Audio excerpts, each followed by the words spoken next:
Hello guys, uyu munsi ngira ndabereke ingene umuntu arungika amafaranga akoresheje email Binance. Ni ukuvuga uburyo ni bwinshi, ni ukuvuga ari ukuntu ushobora kurungika amafaranga uyashyira ku yindi échangeur cyangwa ukayarungikira uyundi muntu uyashyira ku yindi Binance,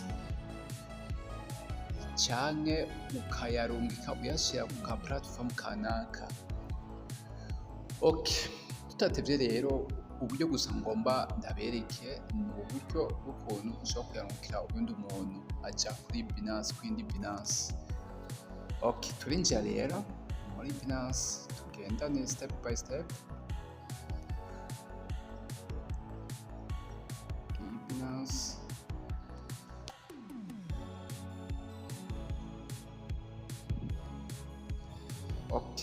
hanyuma tugeze ngaha kuvuga ikintu cyo dukora byemeza hano kuri asset. Umva amafaranga ugomba kurungikira umuntu naya,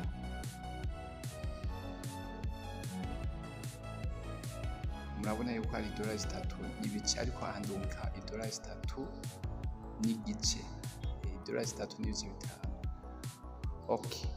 Kuno rero tuje dukora, tuje tuza ngaha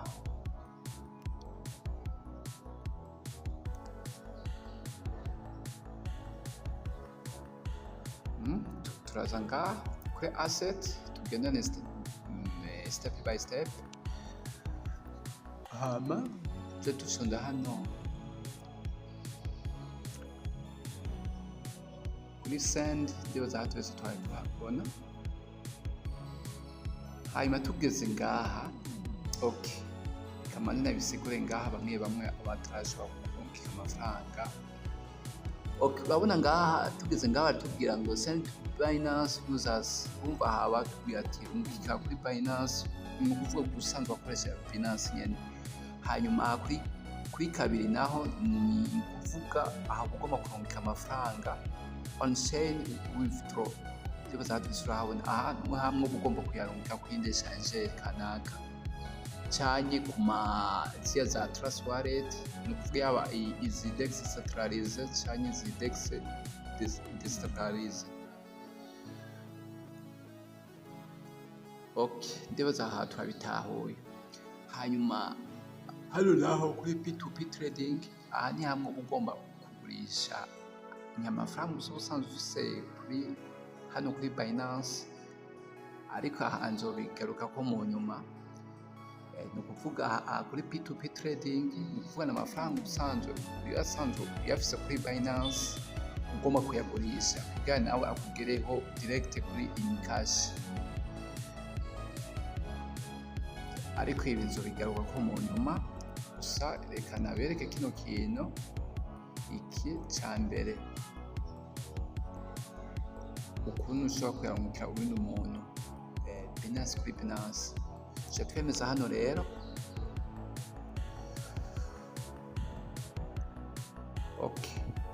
Tugeze ngaha ni ukuvuga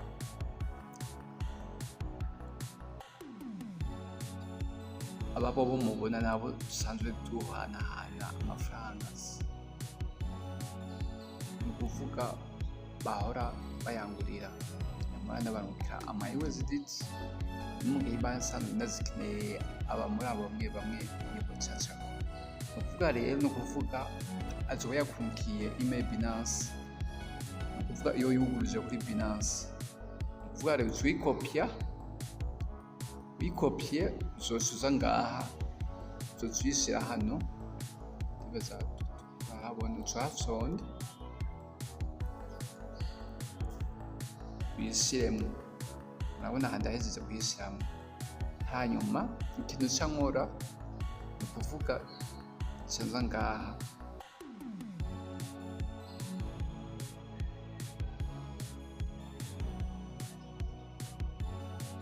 kuri continue.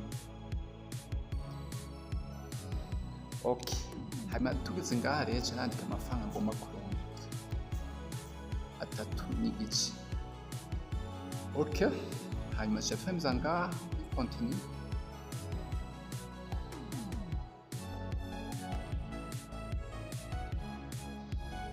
hanyuma tuje twemeza kandi ngaha ni confirm, mu gifaransa ni confirme.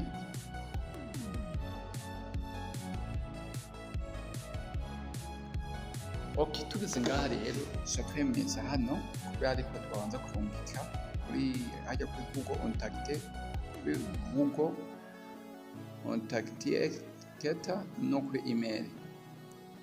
Ok, aha ari SMS barungika ngaha, ari SMS barungika ngaha kuri email. Bwa mbere nabanza mfite ngaha, hama nca ngenda hariya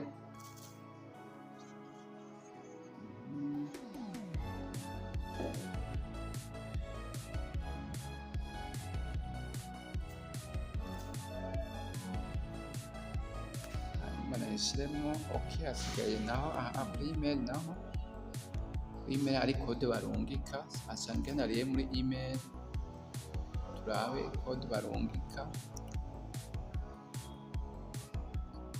Maze kuyirungika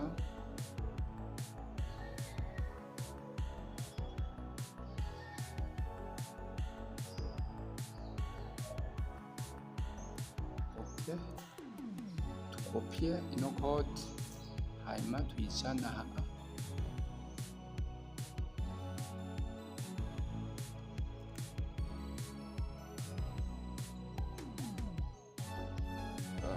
Sorry agaciyemo.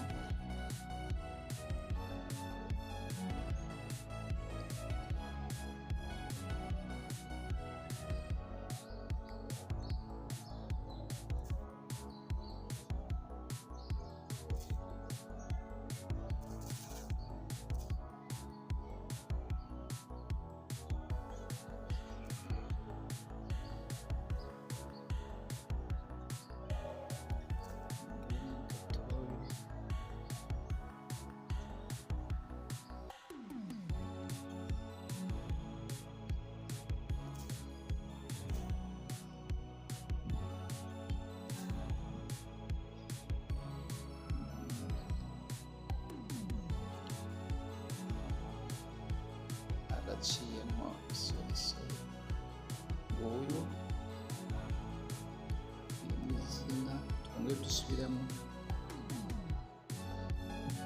hanyuma twandike 3 ibice 5 hanyuma konti, hanyuma twemeze ngaha confirme. Ok, tuje tubanza twemeza hano hano, hanyuma tugenda hariya Google contacte tukopie no code tuje tuyishiramo, hanyuma tugere muri email ari code bacu barungika. Ok, kopie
turayisize ya code. Ok, amafaranga azagiye, nabonye yuko azagiye yamaze kuba completed.